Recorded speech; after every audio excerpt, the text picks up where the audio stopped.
ini sebagai ajang pencitraan. Ini bukan pencitraan.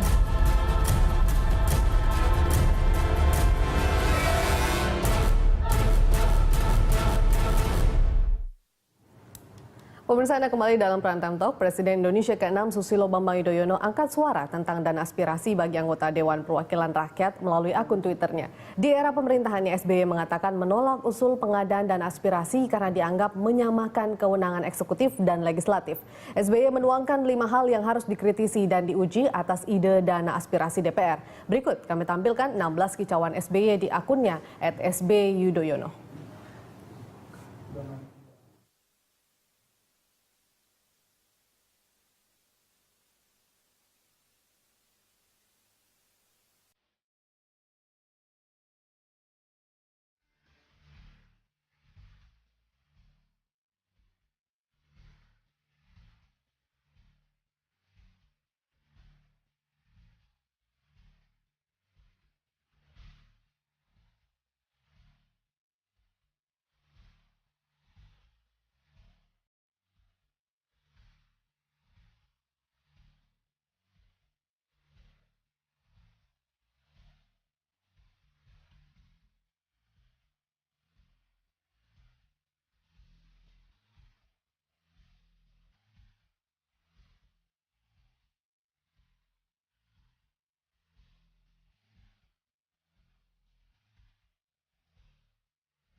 Anggota DPR dari fraksi Golkar, M. Misbakun, mengkritik tweet Ketua Umum Partai Demokrat Susilo Bambang Yudhoyono tentang usulan dana aspirasi daerah pemilihan.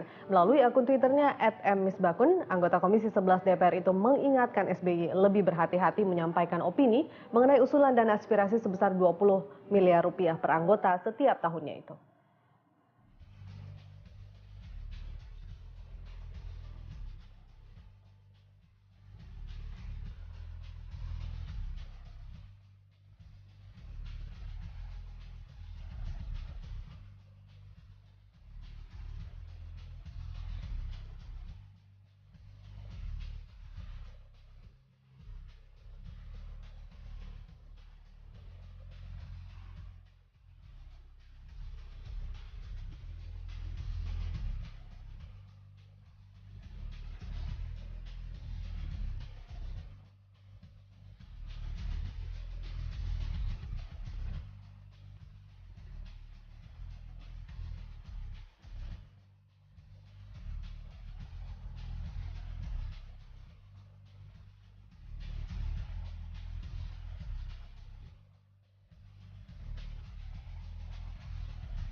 Pemirsa, Anda juga bisa ikut berinteraksi dalam dialog ini melalui sambungan telepon di 021529000311 atau melalui pesan singkat atau SMS di nomor 08118335551. Dan Anda dapat mention di Twitter @berita1tv atau Facebook @berita1tv. Saya kembali melanjutkan perbincangan.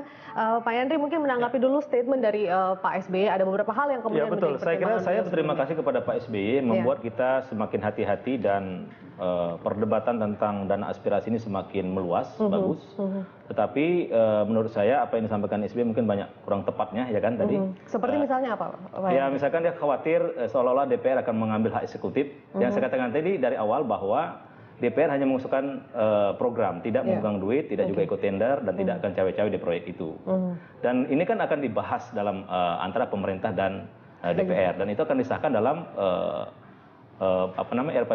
Undang-Undang APBN nanti tahun 2016 gitu kan, kalau disetujui. Nah sekali lagi menurut saya ini boleh saja kita berdebat, tapi yakinlah perlu kita percaya dulu. Ini belum pernah diuji coba, ya kan. Kalaupun ada kritik dan saran itu kita terima. Sekali lagi ini murni dan yakin dari 560 itu insya Allah adalah orang-orang amanah, ya kan, akan bisa menjalankan amanah dan pengawasan akan sangat melekat karena ini ada uang negara, di situ ada LSM, ada BPK, ada mungkin masyarakat umum, dan termasuk yang mengusulkan akan mengawasi langsung. Jadi kita meyakini ini adalah salah satu cara untuk mempercepat laju pembangunan secara merata. Tapi, yang saya katakan tadi ada jalan yang dibangun terus, tapi mungkin ada jalan yang tidak pernah dibangun. Karena tapi mungkin mengenai jumlahnya sendiri Pak Yandri, bagaimana 20 miliar per anggota? 20 miliar itu bagus. Yang saya katakan tadi, kalau misalkan ada kekhawatiran tumpang tindih, misalkan daerah saya ajukan jalan X misalkan. Tiba-tiba kata bupati ataupun pemerintah pusat, jalan itu sudah ada anggarannya, alhamdulillah. Nggak perlu lagi saya ngotot. Kalau misalkan itu gedung saya usulkan untuk gedung pendidikan, misalkan kata Menteri Pendidikan itu sudah ada dana, alhamdulillah. Jadi ini sebenarnya sekali lagi kita menampung aspirasi dan dana itu serahkan kepada pemerintah yang mengelola, menganggarkan juga kepada pemerintah, yang melaksanakan ke pemerintah, kita pada tahapan mengusulkan dan mengawasi di lapangan nanti. Gitu. Artinya nanti tidak akan tumpang tindih dengan sejumlah program-program pemerintah di daerah sendiri. Makanya tadi nggak mungkin kan, yang menganggarkan kan pemerintah. Kalau misalkan di situ sudah ada X rupiah terhadap jalan itu, maka pemerintah nggak mungkin akan melakukan penambahan ataupun double anggaran kan, tetapi mungkin komunikasinya diperbaiki. Misalkan Bupati sampaikan, Pak Yandri itu jalan sudah saya anggarkan. Alhamdulillah Pak Bupati, berarti saya nggak usah ini. Nah intinya kita memperjuangkan aspirasi daerah pemilihan kita dengan nyata sekarang itu. Dan kalau misalnya sudah dianggarkan semua di program pemerintah, tunggu dulu Pak Joni. Artinya kalau sudah dianggarkan di pemerintah daerah sendiri begitu untuk realisasinya dan tidak perlu lagi ada yang tambahkan, tidak perlu ada dana aspirasi seharusnya. Oke, Pak ini harus diluruskan dulu. Yang dikatakan dari tadi ini DPR menyampaikan pada pemerintah, menyampaikan pada pemerintah. Nah, yang dimaksudkan pemerintah di sini adalah pemerintah pusat. Kenapa? Karena pada saat sekarang ini sedang pembahasan antara pemerintah pusat dan DPR RI terkait dengan APBN 2016. Sambil penjelasannya adalah pemerintah daerah. Nah ini tidak sambung. Yang kita maksudkan adalah aspirasi itu harus diperjuangkan, disalurkan, tidak memotong jalur perencanaan. Itu juga ya sama ya pandangan kita dan pandangan Pak SBY, sisi tinjauannya sama. Ya Pak SBY udah berpengalaman terkait dengan APBN. Dan kebetulan analisa kami sama, landasan hukumnya sama, yaitu tidak boleh dana ini memotong jalur perencanaan yang dilakukan secara berjenjang dan dalam waktu panjang. Tapi kan ada beberapa hal yang mungkin miss dari pemerintah pusat sendiri yang kemudian membutuhkan. Sebenarnya justru di sini Pak SBY bukan dana alokasi khusus. Zaman Pak SBY itu baru ada loh. Gini, dana alokasi khusus itu juga nggak pakai jenjang sebenarnya. Harus sama ya. Kenapa begini? Ya, pada saat dimana saat ini DPR memasukkannya memotong pemerintah daerah, maka jangan berasumsi tidak terjadi tumpang tindih. Pasti terjadi tumpang tindih. Dan ini tidak boleh. Bagaimana dan karenanya supaya tidak terjadi tumpang tindih, bukan diserahkan aspirasi ini kepada pemerintah pusat, tapi diserahkan kepada pemerintah daerah. Ya, untuk dibahas melalui musrenbang untuk tahun depan, tahun 2017. Jangan memotong jalurnya. Kalau sekarang diserahkan kepada pemerintah dalam menyusun APBN, berarti ini tidak melalui musrenbang.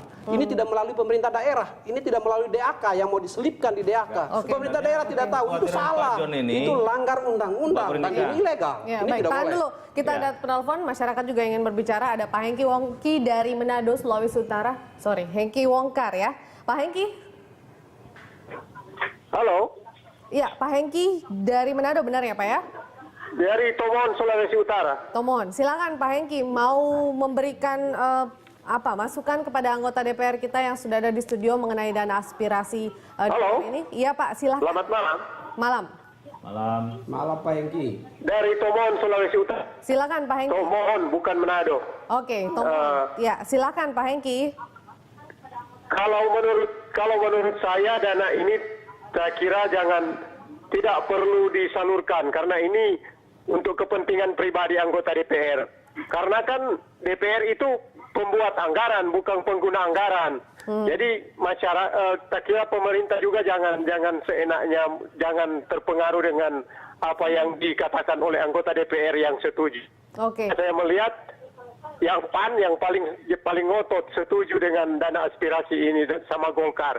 Jadi menurut saya pemerintah jangan, karena itu dana kan untuk ke daerah kan sudah ada di APBD. Oke. Dana alokasi khusus dan dana alokasi tertentu itu kan sudah ada untuk daerah-daerah.